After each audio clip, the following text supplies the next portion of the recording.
Hello, today I am taking lecture on air pollution indicators and reduction.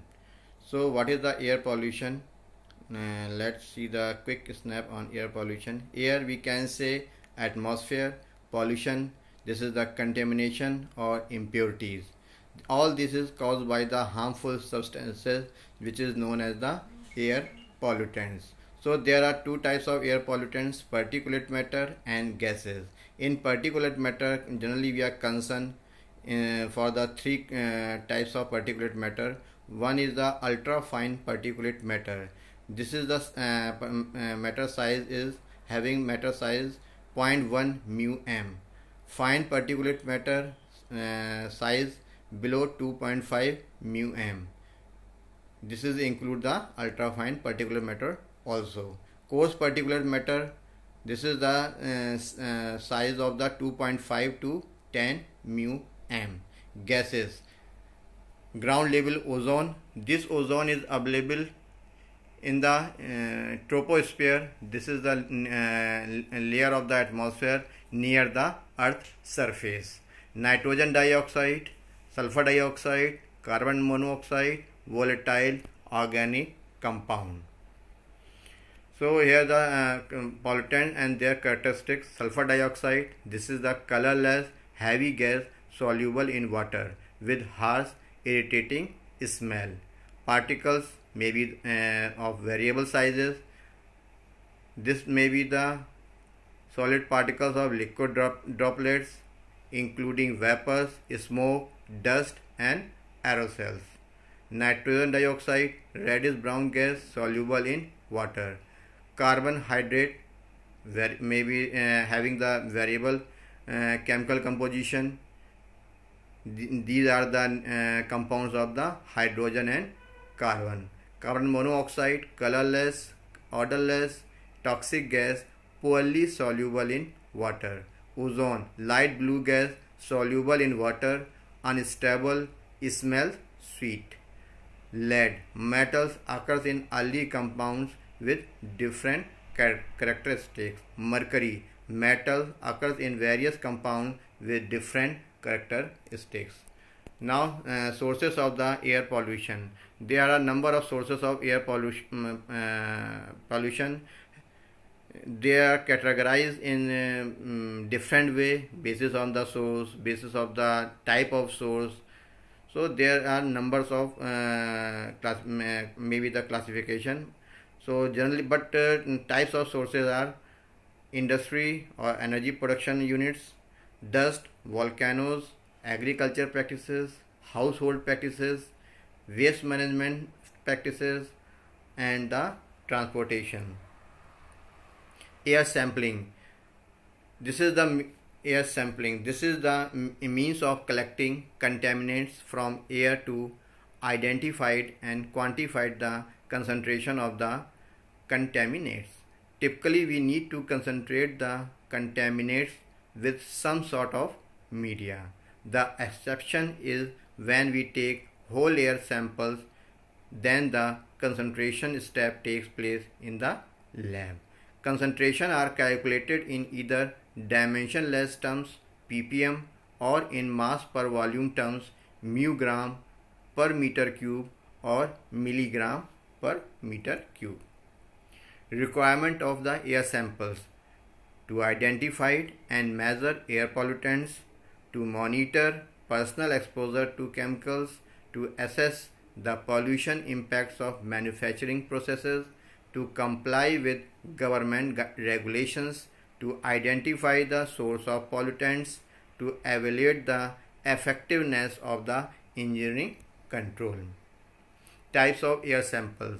There are two types of air samples: passive sampling, this is also called diffusing sampling. This relies on the natural diffusion of analyte through the sampler. Active sampling, this is called the pump sampling. This relies on physically pulling the analyte through the sampler. It requires an air sampling pump. This is in this method. This method concentrating the analytes on some sort of media which is known as the adsorbents or filter. Air sampling, three factors. There are three factors in determining the concentration: sampling rate, sampling time, and sampling volume. Sampling volume is equal to flow rate into sampling time. Duration of sampling: graph sampling around for the 1 minute, time weights average around 8 hours exposure, risk assessment 24 hours, and real time sampling, this is the continuous sampling. Here are the some equipment used for the sampling purpose: high volume sampler for the suspended particulate matter, respirable dust sampler, fine particulate sampler, benzene sampler, carbon monoxide sampler. We are not discussing in detail about these sampler, because more or less all suppose you are talking about the particulate sampler, so more or less they are functioning in same way, but maybe of different different brand. Spectrophotometer: scientist Arnold J. Beckman and his colleagues at the National Technologies Laboratory (NTL) invented the Beckman-Dewey spectrophotometer in 1940. A spectrophotometer is an instrument that measures the amount of light absorbed by a sample. Spectrophotometer techniques are mostly used to measure the concentration of solutes in solution by measuring the amount of the light that is absorbed by the solution in a cuvette placed in the spectrophotometer. So here the mechanism of this spectrophotometers: one light source is available, collimator, monochromator, wavelength selector, sample solution, detector, and final digital display meter. So light comes from light source, enter in collimator. This concentrate this light on the surface of the monochromator, and this monochromator disperse this one color light into different color of the wavelength. So this light focus on the sample solution, and some light is absorbed here, and finally detector detect the how much light is reach on that detector, and on basis of this the display meter gives some reading, and based on this reading we find the sampler quantity. We calculate the pollutant quantity. So there are Indian National Ambient Air Quality Standard 2009 for the gaseous air pollutant as well as the particulate air pollutants. So these are given in two category. One is the annual, and another is the 24-hour sampling, basis of the 24-hour sampling. This is given for the industrial, residential, rural, and other areas, and second category for the ecologically sensitive areas. And here is the methods of measurement also, name of the method of measurement also available. So sampling and analysis of sulfur dioxide in ambient air. This is the improved West End GREC method. This is IS 5182 Part 2 method of measurement of the air pollution. Sulfur dioxide from air is absorbed in a solution of potassium tetrachloromercurate, a dichlorosulfitomercurate complex which resists oxidation by the oxygen in the air is formed. The complex is made to react with para-rosaniline and formaldehyde to form the intensely colored para-rosaniline methyl sulfonic acid. The absorbance of the solution is measured by means of a spectrophotometer. Guideline for sampling and analysis of nitrogen dioxide in ambient air. This is the modified Jacob and Hosier method, IS 5182 Part 2 method of measurement of air pollution. Ambient nitrogen dioxide is collected by bubbling air through a solution of sodium hydroxide and sodium arsenide. The concentration of nitrite ion produced during sampling is determined colorimetrically by reacting the nitrite ion with phosphoric acid, sulfanylamide, and N1-naphthyl ethylene diamine dihydrochloride, and measuring the absorbance of the highly colored azo dye at 540 nanometer. Guideline for sampling and analysis of particulate matter PM10 in ambient air, gravimetric method. Air is drawn through a size selective inlet and through a 20.3 into 25.4 centimeter filter at a flow rate which is typically 1132 liter per minute. Particles with aerodynamic diameter less than the cut point of the inlet are collected by the filter. The mass of these particles is determined by the difference in filter weight prior to and after sampling. The concentration of PM10 in the designated size range is calculated by dividing the weight gain of the filter by the volume of air sampled. Guideline for sampling and analysis of particulate matter PM2.5 in ambient air. This is the again gravimetric method. An electrically powered air sampler draws ambient air at a constant volumetric flow rate.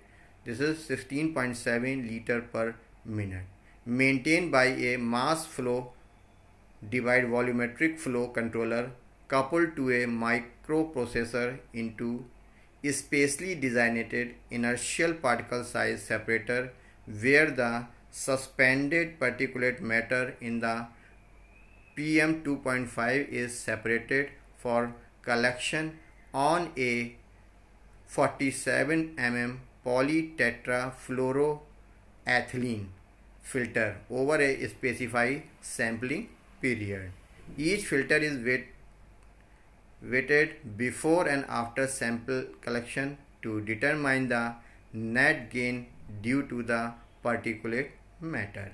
The mass concentration in the ambient air is computed as the total mass of the collected particles in the PM2.5 size ranges divided by the actual volume of air sampled, and it is expressed in mu gram per meter cube. Guideline for sampling and analysis protocol for ozone in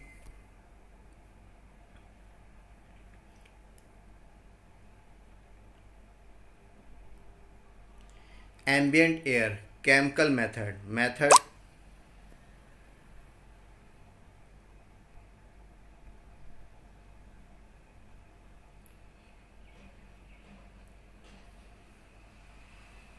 This is the chemical method 411, air sampling and analysis, 3rd edition.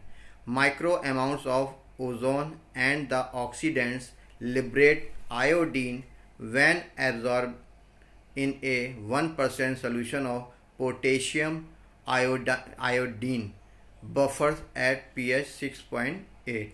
The iodine is determined spectrophotometrically by measuring the absorption of triiodide ion at 352 nanometer. The stoichiometry is approximated by the following reaction: ozone plus potassium iodide plus H2O is equal to potassium triiodide plus potassium hydroxide plus O2. Guidelines for sampling and analysis protocol for ammonia in ambient air. This is the indophenol method 401, air sampling and analysis. This is mentioned in 3rd edition. Ammonia in the atmosphere is collected by bubbling a measured volume of air through a dilute solution of sulfuric acid to form ammonium sulfate. The ammonium sulfate formed in the sample is analyzed colorimetrically by reaction with phenol and alkaline sodium hypochlorite to produce indophenol, a blue dye. The reaction is accelerated by the addition of sodium nitroprusside as catalyst. All these things are mentioned in this air sampling analysis method. Guidelines for sampling and analysis of lead in ambient air. This is the atomic absorption spectrophotometer method. The atomic absorption spectroscopy technique makes use of absorption spectrometry to assess the concentration of an analyte in the sample. The method is based on active sampling using PM10 high volume sampler, and then sample analysis is done by atomic absorption spectrophotometer. Guidelines for automatic measurement of SO2 sulfur dioxide in ambient air. Ultraviolet fluorescence method. The ultraviolet fluorescence method is based on the fluorescence emission of light by SO2 molecules previously excited by ultraviolet radiation. The first reaction step, sulfur dioxide plus photon. This is the sulfur dioxide excited molecules. Then in the second step, sulfur dioxide excited molecules again convert into the come in sulfur dioxide and photon. The intensity of the fluorescent radiation is proportional to the number of sulfur dioxide molecules in the detection volume and is therefore proportional to the concentration of the sulfur dioxide. The air sample flow in the inlet of the analyzer, where it is scrubbed to remove any interference by aromatic hydrocarbons that may be present. Then the air sample flows into a reaction chamber where it is irradiated by ultraviolet radiation with a wavelength range of 200 to 220 nanometer. The ultraviolet fluorescence light in the wavelength range of 240 to 420 nanometer is optically filtered and then converted to an electrical signal by a ultraviolet detector, for example a photomultiplier tube. The response of the analyzer is proportional to the number of sulfur dioxide molecules in the reaction chamber. Therefore, either temperature or pressure has to be kept constant, or if variation of these parameters is expected, the measures values have to be corrected. Guidelines for automatic measurement of the particulate matter PM2.5 and PM10 in ambient air. Beta attenuation method. The dust monitor automatically measures and records airborne particulate concentration levels in milligrams or micrograms per cubic meter using the principle of beta ray attenuation.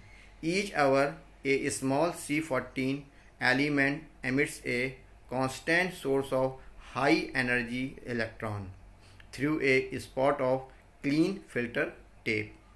These beta rays are detected and counted by a sensitive scintillation detector to determine a zero reading. Guideline for automatic measurement of carbon monoxide in ambient air. This is non-dispersive infrared method. Non-dispersive infrared photometry provides a method of utilizing the integrated absorption of infrared energy over most of the spectrum for a given compound to provide a quantitative determination of the concentration of carbon monoxide in ambient air. The spectrometer measures the absorption by carbon monoxide at 4.7 meter using two parallel infrared beams through a sample cell, a reference cell, and a selective detector.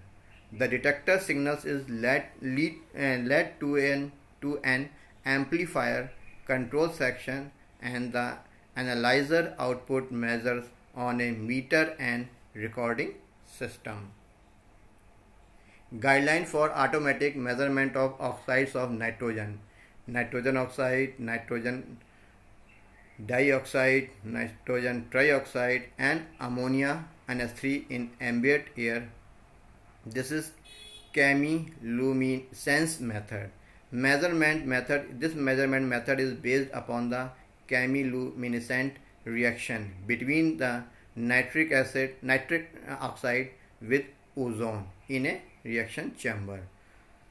So here nitric oxide plus ozone, nitrogen dioxide plus oxygen, nitrogen dioxide in excited state. A portion of the resultant nitrogen dioxide is produced in a highly excited energy state and subsequently decay to the ground level state, emitting light in broad frequency band with a peak of 1200 nanometer. So again, this is excited state to the normal state, energy is emitted. The intensity of the light emitted is linearly proportional to the NO concentration and is measured by a photomultiplier tube. The instrument is designed for the measurement of total oxides of nitrogen, nitric oxide, and indirect determination of nitrogen dioxide and ammonia. The nitrogen dioxide and ammonia calculated by subtraction of NO from NOx and NOx from NOy, as we are seeing in this chemical reaction. Guideline for automatic measurement of ozone in ambient air. This is the ultraviolet photometric method. The method is based on the photometric assay of ozone concentration in a dynamic flow system. The concentration of ozone is determined in an absorption cell from the measurement of the amount of light absorbed at a wavelength of 254 nanometer. The quantities above are related by the Beer-Lambert absorption law. This law is transmittance is equal to I upon I0. Here I is equal to optical path of the absorption cell length in centimeter. This is the intensity of light passing through the cell with an ozone sample, and I0 intensity of light passing through cell with 0 air. This is equal to e power minus alpha L. Alpha is the absorption coefficient of ozone, and the E here O3 concentration, and L is the optical path of absorption cell length in the centimeter. Now after getting all these sampling process, we can give the result of the pollutants quantity at a particular time and particular place. Basis of this, there is a index is formed, so as a general person easily can identify what is the today or at that place the air pollution scenario. So what is air quality index? Air quality indices have been created in different countries for the measurement of the air quality. India uses the National Air Quality Index AQI. Canada uses the Air Quality Health Index. Singapore uses the Pollutant Standards Index, and Malaysia uses the Air Pollution Index. The National Air Quality Index AQI in India was launched on 17th September 2014 under the Swachh Bharat Abhiyan. The Air Quality Index is composed of 8 pollutants: particulate matter of size 10, particulate matter of 2.5 size, nitrogen dioxide, sulfur dioxide, carbon monoxide, ozone, ammonia and lead. There are 6 categories of the air have been created in this air quality index. So here we can see the certain ranges in particular category. There are 6 category: good 0 to 50, AQI satisfactory 51 to 100, moderately polluted 100 to 200, poor 201 to 300, very poor 300 to 400, and finally bus condition is more than 400. So there are 6 different color basis of we can identify what is the condition of the air quality index at a particular time or place. So here the example also given for the Delhi, Kolkata or Mumbai metropolitan cities, different dates, and there are different air quality index, and with having color, so easily we can judge our air quality value at that particular place and time. Thank you.